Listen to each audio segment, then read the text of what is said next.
Composite regional centre for skill development மதுரையில் இருக்கக்கூடிய இந்த சென்டரில் ஃப்ரீ கோச்சிங் ஸ்கீம் வந்து அனௌன்ஸ் பண்ணியிருக்காங்க.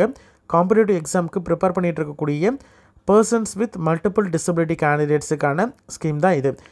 இதற்கு அப்ளிகேஷன் வந்து வரவேற்கப்படுகிறது. 2024-25 ஆண்டுக்கான அட்மிஷன் இது. இதற்கு வந்து ஃப்ரீ கோச்சிங் கிளாஸ் வந்து அனௌன்ஸ் பண்ணியிருக்காங்க. இதற்கு யாரெல்லாம் எலிஜிபிள், எப்படி அப்ளை பண்ணுறது அப்படின்றத டீட்டெயிலாக நம்ம பார்க்கலாம். Ministry of social justice and எம்பவர்மெண்ட்டும் கவர்மெண்ட் ஆஃப் இந்தியா கீழே இருக்கக்கூடிய இந்த மினிஸ்ட்ரியில் காம்போசிட் ரீஜனல் சென்டர் சிஆர்சி அப்படின்றது வந்து பர்சன்ஸ் வித் டிசபிலிட்டி கேண்டிடேட்ஸை வந்து பல்வேறு ஸ்டேட்ஸில் அவங்களுக்கு வந்து எப்படி எஜுகேஷன் கொடுக்கறது, ஹெல்த்துக்கு எப்படி கொடுக்கறது, இம்ப்ரூவ்மெண்ட் பண்ணுறது, எம்ப்ளாய்மெண்ட் எப்படி கொடுக்கறது, vocational training, research and man power development அப்படின்னு சொல்லிட்டு ஒவ்வொரு இதுலேயும் பர்சன்ஸ் வித் டிசபிலிட்டி கேண்டிடேட்ஸை அப்லிஃப்ட் பண்ணுறதுக்காக வேரியஸ் ஸ்கீம்ஸ் வந்து அனௌன்ஸ் பண்ணிகிட்டு இருக்காங்க. அதில் வந்து ஒரு பார்ட்டு தான் வந்து காம்படிட்டிவ் எக்ஸாமுக்கு அவங்களுக்கான ஃப்ரீ கோச்சிங் ஸ்கீம். சரிங்களா? இந்த சென்டரை பொறுத்த வரைக்கும் 29/4/2024 வந்து ஓப்பன் பண்ணியிருக்காங்க. இப்போது இந்த வருடத்திற்கான ட்ரைனிங், அதாவது இந்த ஃப்ரீ கோச்சிங்க்கு வந்து அட்மிஷன் வந்து ஓப்பன் பண்ணியிருக்காங்க.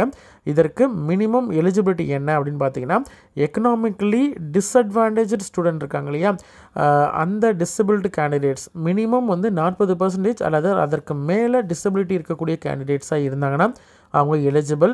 அவங்களுடைய குடும்ப ஆண்டு வருமானம் இருக்கு இல்லையா, டோட்டல் ஃபேமிலி இன்கம் வந்து 6 லட்சம் ஒரு ஆண்டுக்கு 6 லட்சம் அல்லது அதற்கு குறைவாக இருக்குது அப்படின்ற மாதிரி இருந்தால் அவங்க இந்த ஸ்கீமுக்கு பயன்படலாம். சரிங்களா?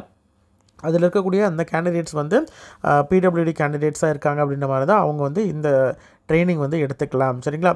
காம்படிட்டிவ் எக்ஸாம் வந்து எஸ்எஸ்சி, அதாவது ஸ்டாஃப் செலெக்ஷன் கமிஷன் நடத்தக்கூடிய பல்வேறு விதமான எக்ஸாம், எம்டிஎஸ்ஸாக இருக்கட்டும் அல்லது கம்பைன்டு கிராஜுவேட் லெவல் சிஜிஎல்லாக இருக்கட்டும், combined higher secondary level CHSL, இந்த மாதிரி சிபிஓ, இந்த மாதிரி எஸ்எஸ்சி நடத்தக்கூடிய அனைத்து விதமான எக்ஸாம், அதாவது மினிமம் 10th 12th அல்லது எனி டிகிரி கேண்டிடேட்ஸ் அப்ளை பண்ணுற மாதிரியான பல்வேறு விதமான எக்ஸாம்ஸ் வந்து எஸ்எஸ்சி நடத்துகிறாங்க. இந்த எக்ஸாம் எல்லாத்துக்கும் ட்ரைனிங் வந்து இந்த சென்டர்ஸில் கொடுக்குறாங்க. இது மட்டும் இல்லாமல் ரயில்வே ரெக்ரூட்மெண்ட் போர்ட்ஸ் நடத்தக்கூடிய வேரியஸ் எக்ஸாம்ஸுக்கும், ஆர்ஆர்பிஸ் நடத்தக்கூடிய எக்ஸாமுக்குமே வந்து ட்ரைனிங் வந்து கோச்சிங் கொடுக்குறாங்க. இது மட்டும் இல்லாமல் banking, insurance, public sector undertaking, chelate அப்படின்னு சொல்லக்கூடிய எக்ஸாம்ஸ், இந்த மாதிரி எல்லா விதமான கவர்மெண்ட், பப்ளிக், ப்ரைவேட் செக்டருக்கு எப்படி வந்து ஜாபில் போகணும், என்னென்ன மாதிரியான குவாலிஃபிகேஷன்ஸ்லாம் தேவை, எப்படி அதுக்கு ப்ரிப்பேர் பண்ணணும் அப்படின்றதுக்கான ட்ரைனிங் வந்து கொடுக்குறாங்க இது ஃப்ரீயாகவே. இது வந்து சிஆர்சி மதுரையில் இருக்கக்கூடிய இந்த சென்டரில் வந்து எந்தெந்த கேண்டிடேட்ஸ்லாம் அப்ளை பண்ணலாம் அப்படின்னு பார்த்தீங்கன்னா, students with intellectual disability ID இருக்கக்கூடிய candidates, autism spectrum disorder ASD, specific learning disability SLD, mental illness MI, multiple disability MD, இந்த மாதிரியான கேண்டிடேட்ஸ் எல்லோரும் வந்து இதற்கு அப்ளை பண்ணலாம். சரிங்களா? அதே மாதிரி இந்த ஸ்கீமோட பெனிஃபிட்ஸை அவங்க யூஸ் பண்ணிக்கலாம். சரிங்களா?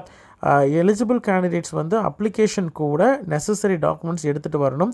அப்ளிகேஷனை பொறுத்த வரைக்கும் உங்களுடைய பிளெயின் பேப்பரில் உங்களுடைய டீட்டெயில்ஸு ஃப்ரம் டு அந்த மாதிரி போட்டுட்டு, இதுக்கு நான் அப்ளை பண்ணுறேன், இந்த ட்ரைனிங்க்கு வந்து நான்